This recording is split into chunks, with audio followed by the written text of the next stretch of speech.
tous et bienvenue dans la matinale de l'Église Nazaréenne du Mont Vanté. Nous allons passer quelques minutes ensemble autour de la parole de Dieu. Prions. Éternel, sois loué, sois béni, sois exalté. Encore une fois, tu nous permets de voir ce nouveau jour. Merci pour ta fidélité, pour ta patience, pour ton amour. Et merci de nous enseigner encore autour de toi et de qui tu es. Au nom de Jésus, Amen.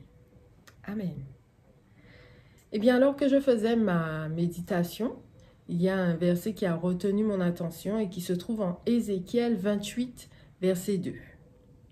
Ce verset dit « Fils de l'homme, dis au prince de Tyr, ainsi parle le Seigneur l'Éternel. Ton cœur s'est élevé et tu as dit « Je suis Dieu, je suis assis sur le siège de Dieu au sein des mers. Toi, tu es homme et non Dieu, et tu prends ta volonté pour la volonté de Dieu. » Le titre de la méditation ce matin, attention, c'est Dieu qui est Dieu. Ézéchiel, c'est le prophète à qui Dieu a dit qu'il redemanderait le sang du peuple s'il n'ouvrait pas la bouche pour transmettre le message que Dieu lui avait donné afin que le peuple se détourne de son péché. Il était considéré comme une sentinelle pour avertir, pour réprimander, pour appeler le peuple juif à se repentir. Il avait des visions et il devait annoncer les prophéties que Dieu lui révélait. Il est devenu prophète pendant la captivité du peuple juif à Babylone et c'était un contemporain de Daniel. Dieu va également demander à Ézéchiel de dénoncer la méchanceté des nations qui entourent Israël et par la même occasion de prophétiser leur destruction. Et parmi ces nations, il y a Tyr, et justement le passage dont nous parlons aujourd'hui est adressé au prince de Tyr. Dieu lui dit, à travers la bouche d'Ézéchiel, qu'il a dépassé les limites de son humanité, qu'il a commis une abomination en se prenant pour Dieu. Le passage dit qu'il aurait prononcé ces paroles. « Je suis Dieu, je suis assis sur le siège de Dieu au sein des mers. » En d'autres termes, il règne au-dessus de tout, rien ne le surpasse, il fait comme il veut. Un peu plus bas, dans le passage, il est dit « Par ta sagesse et par ton intelligence, tu t'es acquis des richesses, tu as amassé de l'or et de l'argent dans tes trésors. Par ta grande sagesse et par ton commerce, tu as accru tes richesses, et par tes richesses, ton cœur s'est élevé. C'est pourquoi, ainsi parle le Seigneur l'Éternel, parce que tu prends ta volonté pour la volonté de Dieu, voici, je ferai venir contre toi des étrangers, les plus violents d'entre les peuples. Ils tireront l'épée contre ton éclatante sagesse et ils souilleront ta beauté. Ils te précipiteront dans la fosse et tu mourras comme ceux qui tombent percés de coups au milieu des mers, etc. On peut facilement juger le prince de Tyr, puisque au départ, s'il est vrai qu'il avait l'intelligence, il avait la sagesse pour pouvoir mener son entreprise, ses entreprises, pour les faire fructifier, pour amasser des richesses, il s'est malheureusement enorgueilli de tout ça. Et il a fini par se sentir tout puissant jusqu'à se convaincre qu'il était Dieu et qu'il pouvait faire la pluie et le beau temps sans jamais être arrêté par qui que ce soit. En fait, il s'est perdu en chemin et il s'est autoproclamé Dieu. Les versets 11 à 19, un peu plus tard, Dieu va annoncer justement la destruction de cette nation et il va faire une comparaison même avec la chute de Satan qui lui aussi avait voulu prendre la place de Dieu. Plusieurs questions me viennent à l'esprit.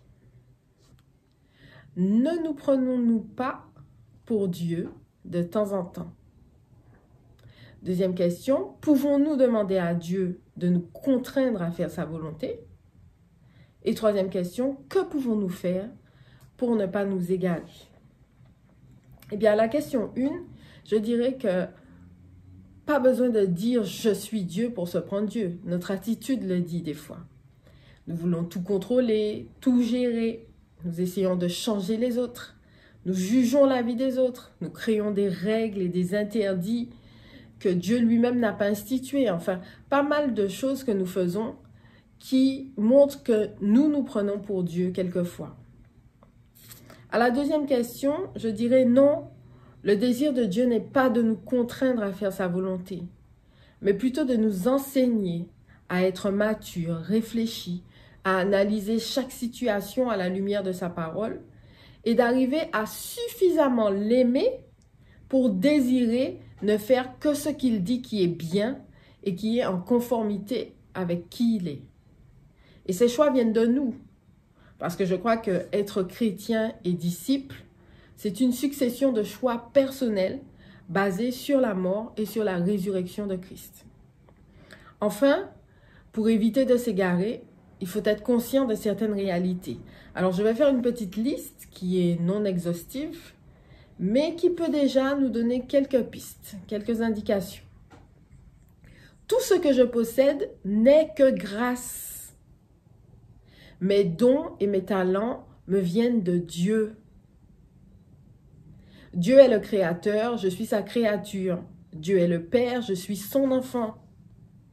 Dieu vit en dehors de l'espace-temps et en dehors de l'univers. Mon humanité n'est pas comparable à sa divinité, même s'il m'a créé à son image.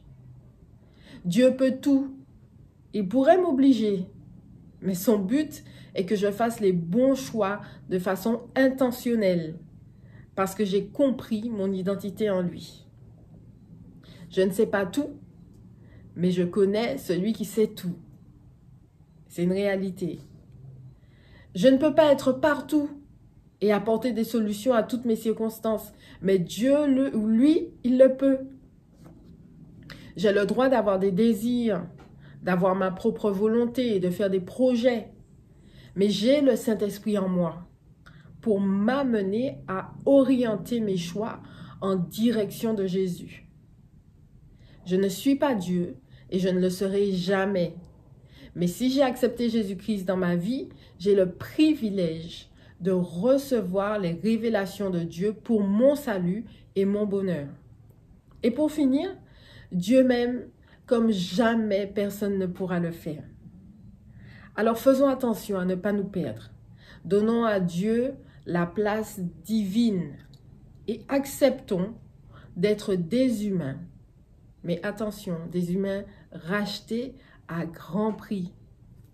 Béni soit l'Éternel. Prions. Dieu Tout-Puissant, fais-nous grâce. Fais-nous grâce de ne pas nous égarer. Interpelle-nous par ton esprit à chaque fois que nous avons une attitude qui pourrait laisser croire que nous nous prenons pour toi et que nous voulons prendre ta place. Ramène-nous sur ton chemin. Enseigne-nous, conduis-nous, transforme-nous dans le nom de Jésus. Amen. Excellente semaine à tous. Soyez richement bénis dans le nom de Jésus. Bye bye. Si cette méditation t'a touché et que tu souhaites accepter Jésus-Christ dans ta vie, répète cette prière après moi.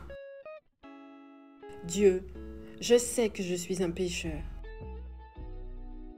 et je te demande pardon.